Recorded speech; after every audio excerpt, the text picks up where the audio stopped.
నా పేరు భాస్కర్ అండి. ప్రస్తుతం నా వయసు 47 సంవత్సరాలు ఉన్నాయండి. 20 సంవత్సరాలు వచ్చే వరకు నాకు దేవుడు పూజలు పునస్కారాలు ఇట్లాంటివి పెద్దగా నమ్మకం ఉండేవి కావండి. ఎవరైనా వాటి గురించి ఏమైనా ప్రస్తావన చేసినా వాటిని పెద్దగా లెక్క చేసేవాడిని కాదు, పైగా వాళ్ళని విమర్శించేవాడిని. అలాంటిది ఆ తర్వాత 20 సంవత్సరాల తర్వాత మా నాన్నగారి ద్వారా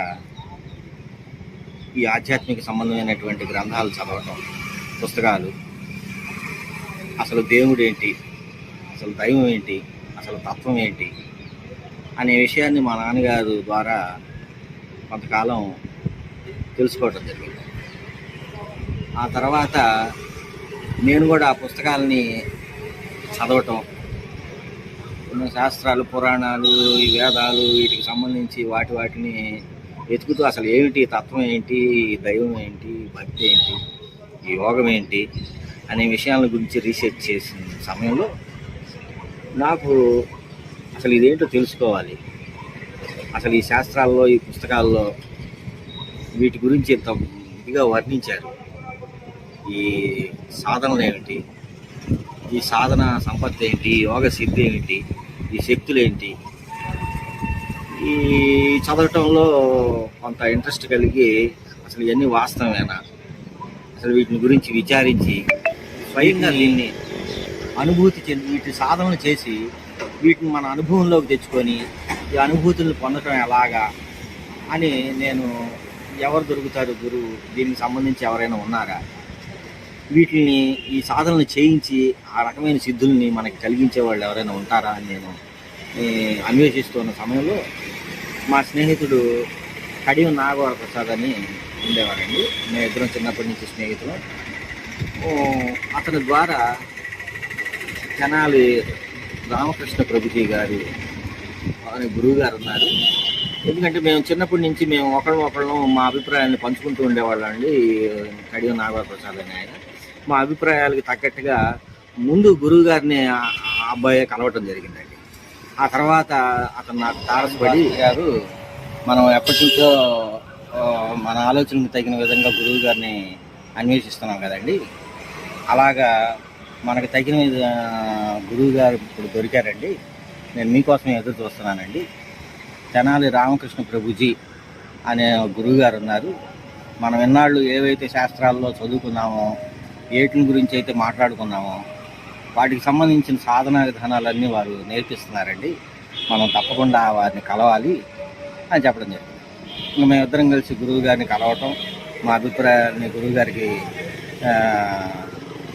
తెలియజేయటం.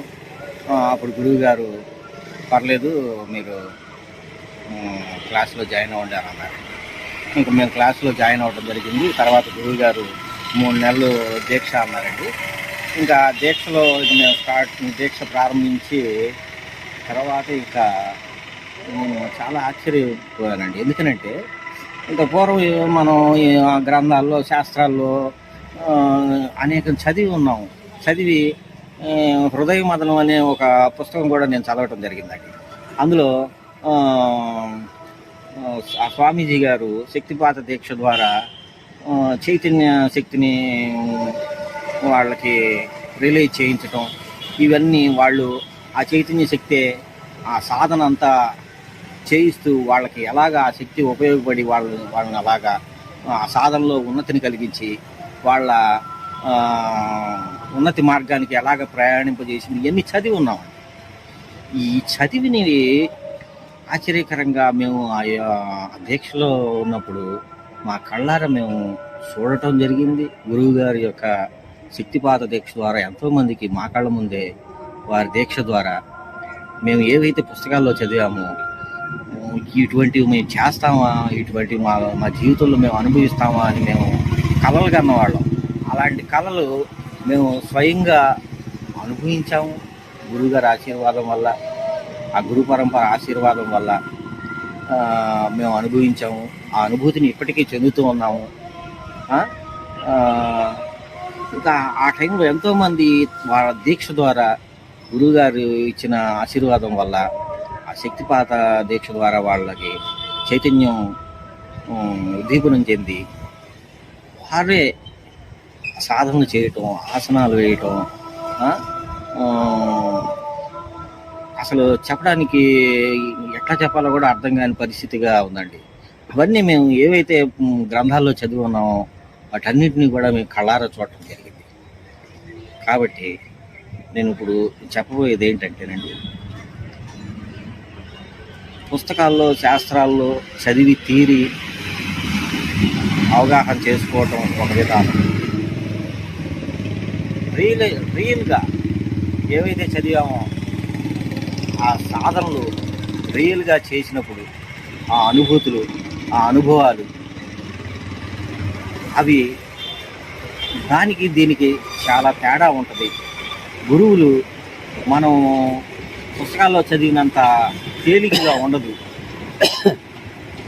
ఆ పుస్తకాల్లో ఏవైతే వాటిని మనం ఇచ్చేస్తామో ఆ విధంగా వారి యొక్క అనుగ్రహం మనకి ఈ రెండింటికి డిఫరెన్స్గా ఉన్నట్టు అనిపిస్తుంది. చాలా వరకు కన్ఫ్యూజ్ అవుతాము, మనం అవగాహన చేసుకోలేని పరిస్థితి ఉంటుంది. కానీ శాస్త్రంలో ఏదైతే చెప్పబడిందో గురువుల ఆచరణ, వారి అనుగ్రహము, వారి విధానం ఒకటే ఆలోచిస్తే. ఇది తెలియక చాలామంది కన్ఫ్యూజ్ అయ్యి చాలా రకాలైనటువంటి అపోహలకి దారితీసి, ఎందుకంటే అటువంటి అపోహలను మేము అనుభవించామండి. తర్వాత వారి గురించి మేము ఆలోచన చేసుకొని శాస్త్ర ప్రమాణాన్ని, గురువాక్యాన్ని, మనోనిశ్చయాన్ని చేసుకుంటే కానీ మాకు ఈ విధానం అంతా కూడా కొంత అవగాహనలోకి రాలేకపోయిందండి. అందుకని నేను చెప్పబోయేది ఏంటంటే, ముందు తరాల వాళ్ళకు కూడా శాస్త్ర ప్రమాణం, గురువాక్యం, మనోనిశ్చయం 3 జరుగుతూ ఉన్నప్పుడే సరైన అవగాహనతో ఆ సాధకుడు ముందుకు వెళ్ళటం, వాళ్ళ గమ్యాన్ని చేరటం, వాళ్ళు అనుకున్నది, వాళ్ళు ఏదైతే సాధించాలనుకుంటున్నారో అది సాధించగలిగే స్థితి ఏర్పడటం జరుగుతుంది. ఈ 3 కరెక్ట్గా ఉన్నప్పుడే గురువు యొక్క అనుగ్రహం కూడా కరెక్ట్గా వస్తుంది అనేది నా నిశ్చిత అభిప్రాయం అండి. ఈ మాత్రపు సాధనని చేయగలిగాను అంటే ఆ గురువు గారి వల్ల, ఈ మాత్రపు అవగాహన ఉన్నది అంటే రామకృష్ణ గురువు గారి వల్లనే అని నా అభిప్రాయం అండి. నేను శాస్త్రాన్ని చదువుకున్నది ఒక ఎత్తు, ఆ తెలుసుకున్నటువంటి జ్ఞానాన్ని సాధన ద్వారా అవగాహన అయింది ఒక ఎత్తు అండి. ఈ రెండింటిని క్రోడీకరించుకుంటూ అందరూ ఈ విధమైనటువంటి విధానాన్ని అనుసరించి సద్వినియోగం చేసుకుంటారని గురువు గారికి ధన్యవాదాలు తెలియజేస్తూ నమస్కారం అండి.